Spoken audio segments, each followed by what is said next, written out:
சும்மா ஏதாச்சும் குறை சொல்லணும்னு சொல்லாதீங்கம்மா. யார் அத்தையா? கொண்டாங்க, நான் 2 வார்த்தை பேசிக்கிறேன். எப்ப பார்த்தாலும் சிடு சிடுனே பேசாதீங்க. கொண்டாங்க.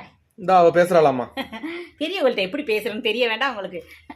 அத்தை என்னத்தை எப்படி இருக்கீங்க? அத்தை என்னத்தை எப்படி ஒல்லி ஆயிட்டீங்க? ஏய், என்ன போன்லயே தெரியுதா உள்ளியானது? குரலை வச்சு கண்டுபிடிக்க முடியாதா? சும்மா இருக்காங்க. எத்த நீங்க எப்ப பார்த்தாலும் கஞ்சி கஞ்சின்னு குடிச்சுக்கிட்டே தெரியாதீங்க. அஜய் கிட்ட சொல்லி பிரியாணி வாங்கி தர சொல்றேன். இன்னைக்கு நல்ல பிரியாணி சாப்பிடுங்க. காசா உங்க பையன் அதெல்லாம் போட்டு விட்டுருவாப்ல, நீங்க எதுவும் நினைச்சுக்காதீங்க.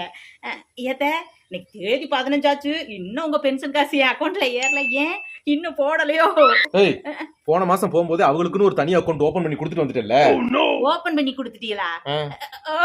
அத்தை பிரியாணி எல்லாம் சாப்பிடாதீங்க, அது கொழுப்பா. இப்பதே உங்க பையன் சொன்னாப்புல, அதனால பிரியாணி சாப்பிடாதீங்க. அதுக்கிட்ட சொல்லி தயிர் சாதம் வாங்கி தர சொல்றேன். தயிர் சாதம் சாப்பிடுங்க. என்ன பாருங்க பாருங்க.